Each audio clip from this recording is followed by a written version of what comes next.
नमस्कार, स्वागत है आपका इंडिया न्यूज 28 में। ये बात करते हैं मध्य प्रदेश की कुछ खास खबरों की। बैतूल चुनौतीपूर्ण अंधे कत्ल का किया खुलासा। खबर मध्य प्रदेश के जिला बैतूल की तहसील मुल्ताई में 15 फरवरी 24 को ग्राम चिचिंडा सरपंच अंकित कालभोर द्वारा थाना मुल्ताई को सूचना प्राप्त हुई कि गांव का कैलाश कालभोर सुबह करीबन 9 बजे निर्मल गुजरे का बंद पड़े क्रेजी फूड ढाबा के पास अपने घर के जानवर चरा रहा था। जो बाथरूम करने लिए ढाबे के पीछे बने बाथरूम में गया तो देखा बाथरूम के अंदर एक जली हुई लाश पड़ी थी, जो पूरी तरह जली हुई थी। देखने में समझ नहीं आ रहा था कि मृतक लड़का है या लड़की। रिपोर्ट पर अपराध धारा का पंजीबद्ध कर विवेचना में लिया गया। विवेचना के दौरान मृतक का पीएम भोपाल पैनल से कराया गया। पीएम रिपोर्ट में डॉक्टर द्वारा मृतक की उम्र 40 से 60 वर्ष एवं मृतक के बालों की लंबाई 12 सेंटीमीटर तक होना बताया था, जो उक्त बिंदु प्रकरण में मृतक की शिनाख्त में उपयोगी हो सकता है।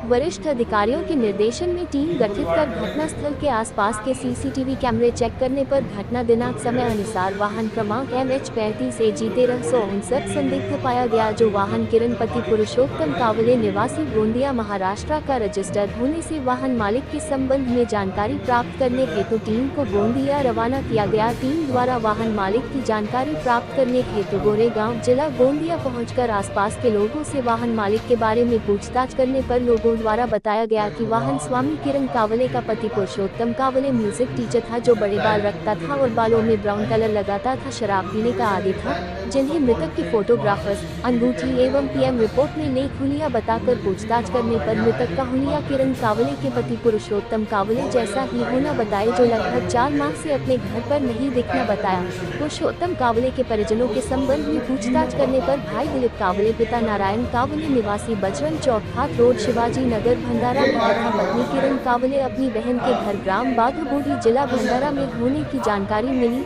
बाद टीम द्वारा भंडारा पहुंचकर पुरुषोत्तम कावले के भाई दिलीप कावले एवं पत्नी किरण कावले को मृतक का हुलिया, फोटोग्राफ्स एवं अंगूठी दिखाकर पहचान करने पर पत्नी किरण कावले एवं भाई दिलीप कावले द्वारा उक्त मृतक का सर्वोत्तम कावले, पिता नारायण राव कावले निवासी गोरेगांव का शव होना बताया। मृतक की पत्नी किरण कावले से पूछताछ करने पर उसके द्वारा बताया गया कि पति पुरुषोत्तम शराब पीने का आदी था तथा लोगों से उधार पैसे लेते था। लोगों द्वारा पैसे मांगने आने पर बिना बताए फोन बंद कर घर से चले जाते थे। दिनांक 13 फरवरी 2024 को वह उसकी लड़की मोनिका बादबुदे के घर काटोल में थी। उसके पति पुरुषोत्तम कावले अपने घर गोरेगांव में थे, जिन्होंने उन्हें फोन करके बताया था कि उसकी तबीयत खराब है तो वह उन्हें देखने जाने वाली थी।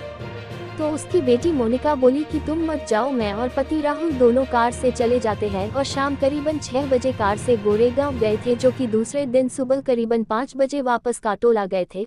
उनसे पूछने पर बेटी ने बताया कि पापा की तबीयत खराब नहीं है, वे बहुत शराब पी रहे हैं तथा हमें लड़ाई झगड़ा कर घर से भगा दिए हैं तथा कहीं चले जाने का बोल रहे थे। फोन लगाने पर उनका फोन भी नहीं लग रहा था।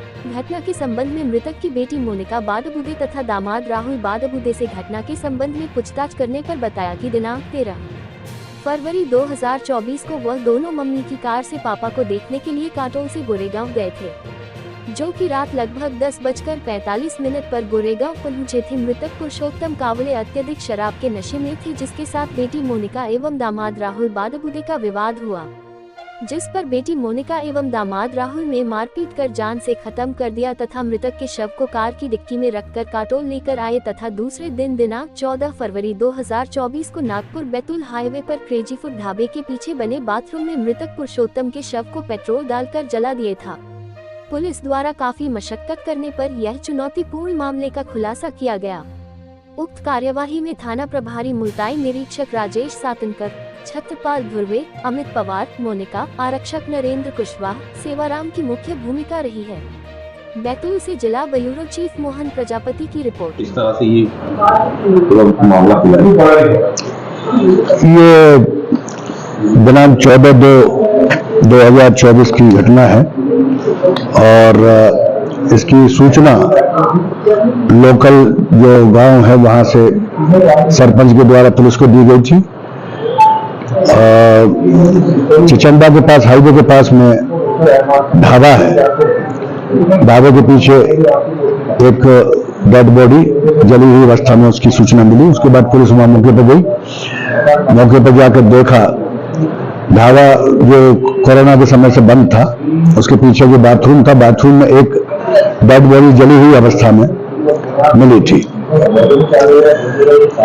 जिसका एफएसएल पार्टी बुलाई और मौके का मुआयना किया गया। तो मृतक के मुंह पे एक कपड़ा भी लिपटा हुआ था और देखने से उसके बाल भी लंबे थे और एक अंगूठी, ये चीजें उससे बरामद हुई। उसके बाद से पुलिस इन्वेस्टिगेशन टीम, हमारे वरिष्ठ अधिकारी एसपी साहब द्वारा एक विशेष टीम गठित कराई गई। टीम के द्वारा इसमें जो खब्बाला टोल का जो सीसीटीवी कैमरा है वहां से बाहर निकलते हैं उस टाइम और उस दिन के गाड़ियों का संकलन किया गया, जो गाड़ियां निकली हैं, और आगे बायो ट्रक पेट्रोल पंप है वहां भी कैमरा है, उनकी मदद से हमने गाड़ियों का पता किया और अपने पीएसटीएन डाटा से भी वहां पर कॉल डिटेल्स वगैरह में यहाँ पे टीम को काफी काम करना पड़ा। अभी विगत दिनों उसके बाद पता करने पर एक गाड़ी जिसको वहां से टोल से निकलने में और वहां आगे पेट्रोल पंप पर पहुंचने में एक टाइम लगता है 10-12 मिनट का, उससे ज्यादा उसका टाइम लगा था। उसके डाउट होने के बाद उस गाड़ी का नंबर जो है अब निकल गया, जो MH 35 AG 1359 ये गाड़ी का नंबर आया निकल के। गाड़ी के आधार पर फिर पता किया तो ये किरण पति पुरुषोत्तम नाम की महिला, गोरेगांव जिला गोंदिया का ये एड्रेस निकला। जहां पर पुलिस टीम गई, वहां पर पता करने पे मकान पर कोई नहीं था, आसपास पड़ोसी, और उनसे पता करने पर कि 2-3 महीने ड्यूरेशन टाइम है घटना का, उस समय से व्यक्ति नहीं है। इस पर से इन्होंने पता करके टीम ने पता किया और फिर किरण का पता निकाला। किरण जो काटोल में अपनी बेटी मोनिका के पास थी, वहां से पता करने पर मृतक पुरुषोत्तम पिता नानक राव कामलेब 62 साल का ये व्यक्ति मृतक ट्रेस हुआ। इस व्यक्ति की जो कहानी ये थी कि ये टीचर था, तबला वादक था, 3 साल पहले इसने वीआरएस ले लिया था। घटना में रोमा ये भी है कि इनके बच्चे का आकस्मिक मृत्यु होने के बाद से भी ये दारू बहुत ज्यादा पीता था और उस तरह से पति पत्नी दोनों के बीच में वाद विवाद होता था।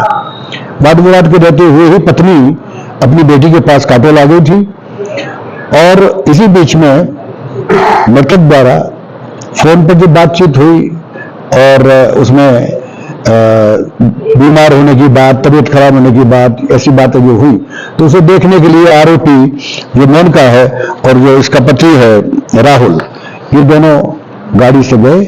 गाड़ी से जाकर के वहां पहुंचे और पहुंचने के बाद इनकी जो बातचीत हुई, बातचीत में वो वाद विवाद हुआ।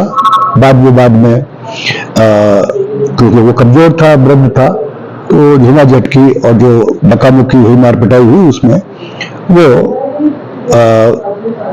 बेहोश होकर गिर पड़ा। ऐसी स्थिति में ये दोनों मृतक को गाड़ी से लेकर के वापस काटोल आए।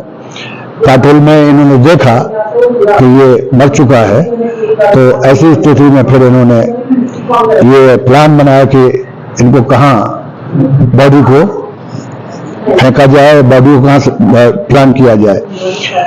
तो आरोपी जो राहुल है, उनके ये शुभ कैटरिंग का धंधा करता है, आरोपी द्वारा 5 लीटर पेट्रोल गाड़ी में रखा और वहां से ये सुरक्षित स्थान, ऐसा स्थान तलाश कर रहे थे कि जहां पर बॉडी को आसानी से छुपाया जा सके। तो इसी क्रम में इन्होंने चिचांडा और जो मुल्ताई के बीच में हाईवे पर ये जो घटनास्थल का जो ढाबा था, यहाँ इसका पता किया और यहाँ पर चूंकि वो कोरोना के समय से बंद था, गाड़ी से ले जाकर के डेड बॉडी ढाबे के पीछे जो बाथरूम बना हुआ था, उस बाथरूम में डेड बॉडी को डाल के उसके ऊपर पेट्रोल छिड़क के और डेड बॉडी में आग लगा के वहां से ये उसके बाद घटना करके बैतूल आना बताया उन्होंने और बैतूल के द्वारा फिर हाईवे के मार्ग को बदलते हुए विष्णु, आठनेर, साल बल्डी, वरुण इधर से वापस हुए। इस टीम में बहुत सराहनीय काम थाना प्रभारी मुल्ताई नए जो आए हैं, इन्होंने विशेष रुचि ली। नए एसपी साहब ने उन्होंने भी डायरी का अवलोकन किया और उसमें बिंदुओं पर जो था उन्होंने भी मार्गदर्शन दिया। और टीम जो लगी है इसमें अमित सत्यपाल, इनकी टीम ने बहुत विशेष काम करके इस मामले को ट्रेस किया है। बहुत सराहनीय कार्य है ये। और आरोपियों को दोनों को गिरफ्तार कर लिया गया। आरोपियों द्वारा अपना जुर्म स्वीकार किया गया है। दोनों को गिरफ्तार करके आज न्यायालय में पेश भी कर दिया गया। कितने इसमें आरोपी हैं और कितने आरोपी हैं? इसमें 2 आरोपी हैं। मृतक की लड़की है मोनिका और उसका दामाद राहुल है। और जो उपयोग में जो वाहन है वो वाहन जब्त किया गया। पत्नी को भी आरोपी नहीं है? पत्नी को आरोपी नहीं है। पत्नी का सीधा सीधा इसमें वो नहीं है। कहीं से भी घटनाक्रम में दामाद और बेटी जब गए हैं वहां और वहां से घटनाक्रम चला है और दोनों ही ये साथ में है। तो कितना चुनौतीपूर्ण था ये पूरा? ये अगर देखें तो आपराधिक दृष्टिकोण से तो बहुत ही चुनौतीपूर्ण था पुलिस के लिए।